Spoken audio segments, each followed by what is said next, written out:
Because of the ban on importing vehicles younger than 25 years old, there are a lot of amazing cars we never got here in America. And high on the list is the Ford Escort Cosworth RS, a proper hooligan of a car.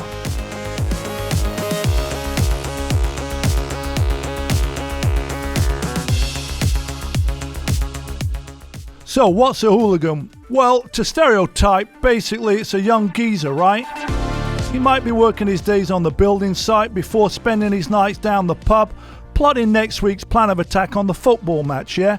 Proper fella, yeah, I say. Now, don't get me wrong, this car ain't young, and it's definitely not polite. This is the Ford Escort RS Cosworth. It's actually built on the Sierra chassis.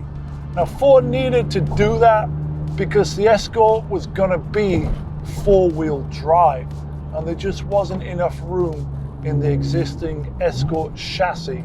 Single turbo, 4-banger, 2-liter, putting out about 226 horsepower. Back then in the day, 30 years ago, this had more than enough performance to deal with the hot hatch competition. I guess the biggest visual difference, the polarizing part of it, is the big biplane rear wing for added downforce. You know, it takes a little bit of getting used to looking out of the rear view mirror, but of course always it's more about looking ahead. In the hands of skilled rally drivers such as Carlos Sainz, the Escort RS Cosworth proved very, very useful and did pretty well. The Ford Escort RS Cosy existed for one reason: to win the World Rally Championship. But unfortunately, it didn't. Though many famous drivers piloted the Cosy RS to wins and podiums, including Carlos Sainz and Tommy Mäkinen, the Cosy was never able to pull together a full season win in any championship. Now, does that matter? I don't think so. Just look at it. In order to race in Group A, Ford had to make a homologation version of the Cosworth RS. And in many ways, it's more popular and even more revered than the many cars that it lost to. So the Escort RS Cosworth, it's a regular Escort on steroids. I remember this car's 30 years old, so technology and performance have come a long, long way. But it's more than enough to get your heart pumping. It's a thrilling ride. The car's moving around, the steering's direct. It feels light, it's nimble.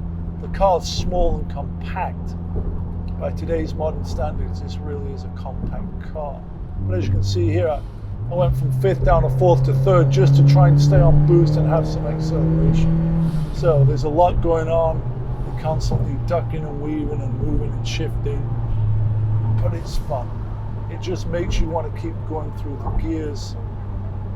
And that's what I love about classic cars and classic motoring. So, back in the day, and by that I mean the 90s, the Ford Escort RS Cosy was a bit of a geezer's car. But thankfully, my mate is not named Kevin, and he didn't date a girl named Tracy. In fact, he's called Phil, and you may know him as Mr. Enthusiast.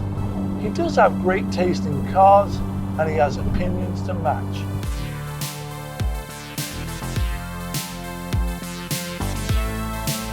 Geezer. What are you doing Nice here in to this see you, top man. secret location? You know, it's where I like to hang out. So this is it, the Shamal. This is the Shamal. It's exactly like the bi-turbo, if the bi-turbo was designed by Gandini, was a V8 twin turbo, and had 320 horsepower originally. Not sure how many are left now, but. So I've done the Essex wide boy thing, beginner hooligan. Let me take the keys and go for a drive in the executive Shamal right here. Now this is not an automatic, man, so do you want me just to run you through the whole Run me stick through the shifting? 3 pedals. Oh, I can sit in the back seat and just tell you what show to do. me how to heel and toe, handbrake turn. All right. Wait, all right. keys. Oh, keys. Keys, you're going to need those, you're going to need those, man. You don't leave the key in the car, you are not a trustworthy person in Jersey, come on.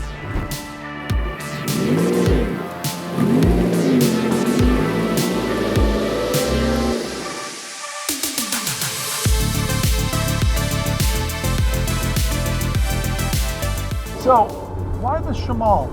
When I buy cars, I really love the idea of buying things that people aren't paying attention to, or things that have been sort of obscured by mythology. Shamal is one of those cars that's sort of obscured by this false mythology of, oh, it's a bi-turbo, it's a rubbish car. And there is some merit to the bi-turbo legend, but this is not that car. I get the story, but how did you find out about this particular car? My old chum PJ sent me a little post about this car that was up for sale at auction in Japan, and I had just sort of been looking at a red one in Canada, and I sort of backed out of that deal. It didn't feel really right, and I thought, well, you know what, I'll put in a cheeky low bid and see what happens. What inspired you low bid? You did, man, because you're the king of low bids. King of low bids. Yeah. Are you happy with it? Oh, I love it, man. It's fantastic. I mean, you know, it needs a little fettling as cars do when you buy something sight unseen, but it's surprising. It's just really enjoyable to drive. It's quick. It's comfy. I love how it looks.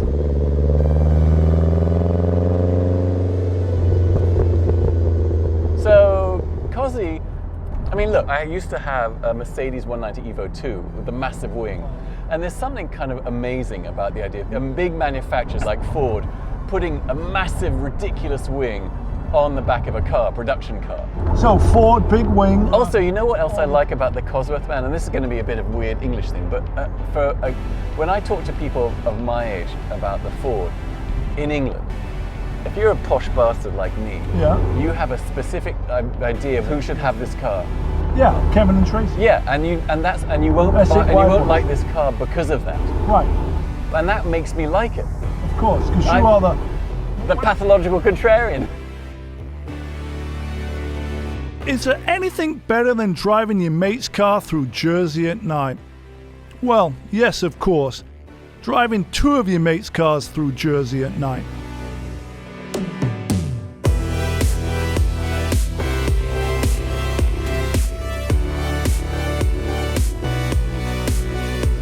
The Friday nights in Jersey City, kind of a Sopranos type of moment.